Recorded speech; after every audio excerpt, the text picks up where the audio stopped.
வணக்கம். போலீஸ் டிபார்ட்மெண்ட்டை கையில் வச்சுக்கிட்டு என்ன சார் பண்ணிட்டு இருக்கிறீங்க? பொம்மைங்களை மாதிரி வச்சு விளையாடிட்டு இருக்கிறீங்களா? ஒரு மனசாட்சி வேணா? இது யார் கேட்டது? முன்னாள் முதல்வராக இருந்த முத்துவேல் கருணாநிதி ஸ்டாலின் அவர்களை பார்த்து இன்றைக்கு முதல்வராக இருக்கக்கூடிய ஜோசப் விஜய் தேர்தல் பிரச்சார கூட்டங்களில் கேட்டது.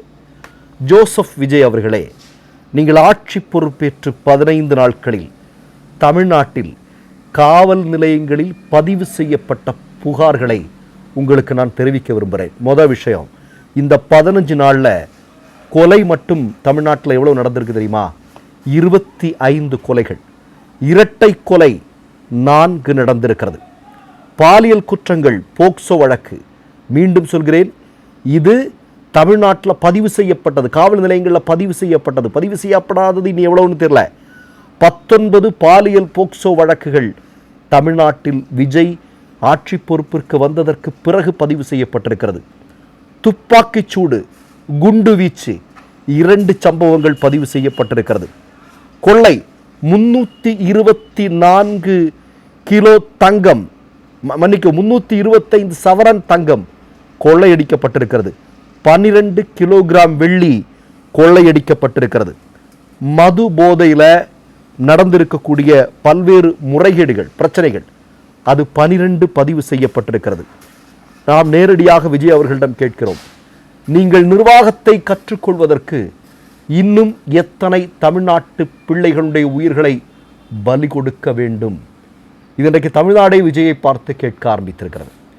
நான் பெரும்பாலான பதிவுகளில் சொல்லியிருந்தேன், விஜய் அவர்கள் ஆட்சி பொறுப்பிற்கு வந்ததற்கு பிறகு தமிழ்நாட்டு மக்கள் இப்படி சிந்திப்பார்கள், நாம் ஏன் திமுக ஆட்சியை தவறவிட்டோம் அப்படின்னு வருத்தப்படக்கூடிய நாள் வெகு தொலைவில் இல்லை அப்படிங்கிறது சொல்லியிருந்தோம். இப்போ அதை எல்லோரும் பேச ஆரம்பித்திருக்கிறார். திமுக ஆட்சி இருந்திருந்தால் இப்போது எவ்வளவு சிறப்பாக இருந்திருக்கும் என்று. சரி, கூடுதலான சில செய்திகளை சிஎம் ஜோசப் விஜய் அவர்களுக்கு சொல்ல வேண்டியிருக்கிறது. இன்றைக்கு பொழுது விடிந்ததல்லவா? தமிழ்நாடு பொழுது விடிந்ததுமே ஊடகங்களில் வந்த தலைப்புச் செய்தி என்ன தெரியுமா? மதுரை மீனாட்சி அம்மன் கோயில் பக்கத்தில் ஒரு சிறிய சிறுவன் வெட்டி படுகொலை செய்யப்பட்டிருக்கிறான். அது மட்டுமா, நீங்கள் ஆட்சி பொறுப்பிற்கு வந்ததற்கு பிறகு மின்வெட்டு இன்றைக்கு ஓயாத பிரச்சனையாக மாறியிருக்கிறது. திருவண்ணாமலை தமிழ்நாட்டினுடைய மிக முக்கியமான புண்ணிய தலம். அங்கே கிரிவலம் செல்வது பக்தர்கள் வழக்கமாக செய்யக்கூடிய விஷயம். நேற்று இரவு கிரிவலம் செல்லும்போது அந்த மின் பாதையில் மின்வெட்டு ஏற்பட்டிருக்கிறது. நல்ல வேளை கையில் மொபைல் எல்லாம் இருந்திருக்கு. அந்த வெளிச்சத்தில் பக்தர்கள் சென்று கொண்டிருக்கக்கூடிய காட்சி இன்றைக்கு சமூக ஊடகங்களில் வைரலாகி கொண்டிருக்கிறது. அது மட்டுமா ஜோசப் விஜய் அவர்களே, இன்றைக்கு காலையில் கீழ்ப்பாக்கத்தில் கஞ்சா போதை கும்பலை ஒரு குடும்பம் தட்டி கேட்குது. தட்டி கேட்டதற்காக அந்த குடும்பத்தை மிகப்பெரிய அளவில் தாக்குதலுக்குள்ளாகி இருக்கிறார்கள். அதுலேயும் ஒரு பொண்ணோட முகத்திலிருந்து கொட்டுன்னு ரத்தம் கொட்டிக்கிட்டு இருக்கு. இப்போது தமிழ்நாட்டு மக்கள் ஜோசப் விஜயை பார்த்து கேட்கிறார்கள். அன்றைக்கு தேர்தல் பிரச்சாரத்தில் முத்துவேல் கருணாநிதி ஸ்டாலின் அவர்களை பார்த்து கேட்டீர்கள் அல்லவா, போலீஸ் டிபார்ட்மெண்ட் எல்லாம் வச்சு என்ன சார் பண்ணிட்டு இருக்கிறீங்க? பொம்மைங்களை மாதிரி வச்சு விளையாடிட்டு இருக்கிறீங்களா? மனசாட்சி வேண்டாம்?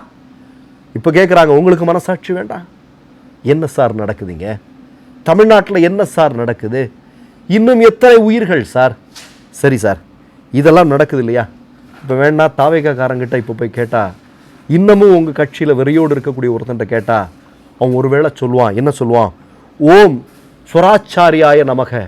ஏன்னா உங்கள் ஆலோசகர், முன்னாள் நீங்கள் நியமித்த முதல் ஆலோசகர் ஹார்ட் அட்டாக் வந்தால் கூட ஓம் ஸ்வராச்சாரிய நமகன்னு சொல்லிடு, எல்லாம் சரியாயிரும்னு சொன்னார் இல்லையா? அதே மாதிரி நீ கொலை நடந்தாலும் கொள்ளை நடந்தாலும் கோவையில் நடந்தது போல் ஒரு பாப்பாவுக்கான சம்பவம் தமிழ்நாட்டில் வேறு நடந்தாலும் ஓம் ஸ்வராச்சாரிய நமகான்னு இந்த தாவைக்காரங்க நம்மள்கிட்ட சொல்லுவாங்களோ அப்படிங்கிற ஒரு பதட்டம் தமிழ்நாட்டு மக்களுக்கு இருக்குது சார். கூடுதலான ஒரு செய்தியை சொல்கிறேன். இந்த கோவை சம்பவத்திற்கு பிறகு நடந்தது, அது தமிழ்நாட்டு மக்கள் ஒருபோதும் மன்னிக்க போகிறதில்ல. முதல்ல கீர்த்தனான்னு ஒரு அமைச்சர், அவங்க யார் அப்படி, மோடியினுடைய ஒரு மிகப்பெரிய பக்தை. அவங்க ஒரு பேட்டி கொடுக்குறாங்க. பேட்டி கொடுக்கும்போது என்ன சொல்கிறாங்க? சிறுமியை பாலியல் வன்கொடுமை செய்து கொலை செய்தது ஒரு பொலிட்டிக்கல் மேட்டர், அதை பற்றி கேள்வி கேட்க வேண்டாம் அப்படின்னு சொல்லிட்டு போகிற போக்கில் சிரிச்சுட்டு போகிறாங்க. சமூக ஊடகங்களில் இந்த செய்தி மிகப்பெரிய அளவில் வைரலாகுது. மக்கள் கொதித்து போகிறார்கள். உடனடியாக அவர் சொல்கிறார், இது என்னுடைய இயல்பான உடல் மொழி அப்படின்னு சொல்கிறாங்க. நான் கேட்குறேன், நீங்கள் உங்களுக்கு வேண்டிய ஒரு நபருடைய மரண வீட்டிற்கு செல்கிறீர்கள், நீங்கள் இப்படி நடந்து கொள்வீர்களா? நடக்க மாட்டீங்க தானே. அப்போது தமிழ்நாடே கதறிக்கொண்டிருக்கிற, தமிழ்நாட்டில் ஒவ்வொரு வீட்டிலையுமே அந்த பாப்பாவினுடைய மரணத்திற்காக இன்றைக்கு அந்த அளவிற்கு ஒரு மிகுந்த வலியோடு அதை பார்த்து கொண்டிருக்கிறார்கள். இந்த நேரத்தில் நீங்கள் அப்படி செஞ்சுருக்கிறது அப்படிங்கிறது எந்த விதத்தில் நியாயம் அப்படிங்கிற கேள்வி கேட்க வேண்டியிருக்கிறதல்வா? அது மட்டுமா, நீங்கள் இந்த பிரச்சனையை தொடர்ந்து களத்தில் மக்கள் போராடி கொண்டிருக்கிறார்கள் அந்த பாப்பாவுக்கு நீதி கேட்டு. இப்போ அந்த இடத்துக்கு ஒரு அமைச்சர் போகிறார், தாவேகா அமைச்சர் போகிறார், போய் அந்த கூட்டத்தில் பேசுகிறார். அதை இந்த தாவேகாரன்லாம் என்ன பண்ணுறேன்னா, இந்த பேக்ரவுண்டு மியூசிக் ஒன்று போட்டு, இன்னமும் சினிமாவனே நினச்சிட்டு இருக்கிறாங்க. பேக்ரவுண்டு மியூசிக் போட்டுட்டு என்ன பண்ணுறானுங்க அப்படின்னா, அதை ரீல்ஸாக மாற்றி இன்ஸ்டாகிராமில் பதிவு பண்ணிகிட்டு இருக்கிறாங்க. பாருங்கள், தமிழ்நாடே சோகத்தில் இருக்கிறது, தமிழ்நாடே கதறிக்கொண்டு இருக்கிறது. இவனுங்க பேக்ரவுண்டு மியூசிக் போட்டு ரீல்ஸ் பண்ணிகிட்டு இருக்கிறாங்க. இது தமிழ்நாட்டு மக்களிடம் ஒரு மிகப்பெரிய ஒரு வெறுப்பை உருவாக்கி கொண்டிருக்கிறது, விஜய் மீதும் விஜயனுடைய கட்சியின் மீதும்.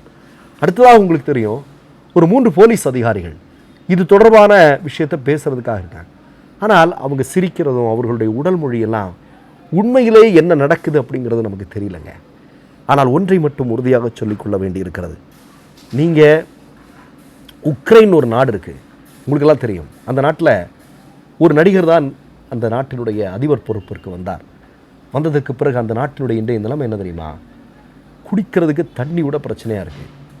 அங்கே வாழ முடியல, எந்த நேரத்தில் என்ன வேணாலும் நடக்கலாங்கிற மாதிரியான ஒரு சூழலுக்கு அந்த நடிகருடைய நிர்வாகம் அந்த நாட்டு மக்களை கொண்டு சேர்த்திருக்கிறது.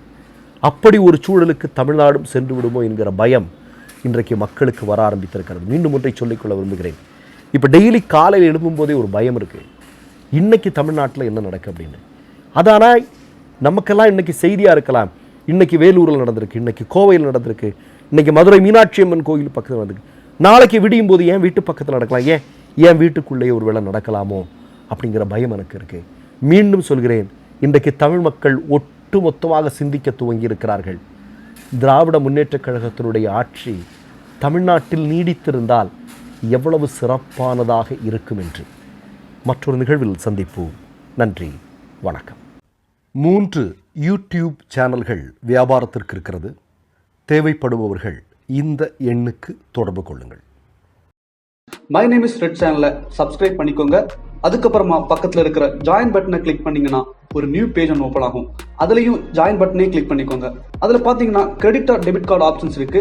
இதில் உங்களுக்கு விசா, மாஸ்டர் கார்டு, ரிப்பே அப்படின்னு 3 ஆப்ஷன்ஸ் கொடுத்துருக்காங்க. அதில் நீங்கள் எந்த கார்டு சூஸ் பண்ணுறீங்களோ அந்த கார்டோட நம்பர் என்டர் பண்ணிக்கோங்க. அப்புறமா கார்டோட வேலிடிட்டி மந்த் அண்ட் இயரை டைப் பண்ணிக்கோங்க. அடுத்தபடியா உங்க கார்டோட பின்னால CVC கோடுன்னு சொல்லிட்டு 3 நம்பர்ஸ் கொடுத்துருப்பாங்க. அந்த நம்பர் இதில் என்டர் பண்ணிக்கோங்க. அப்புறமா அட்ரஸ் அண்ட் இன்ஃபர்மேஷன் என்டர் பண்ணிட்டு பைங்கிற பட்டனை கிளிக் பண்ணிக்கோங்க. ஒருவேளை உங்க கார்டு நம்பர் இன்வாலிட்னு காமிச்சிச்சுன்னா உங்க கார்டில் இன்டர்நேஷனல் யூசேஜை எனேபிள் பண்ணுங்க.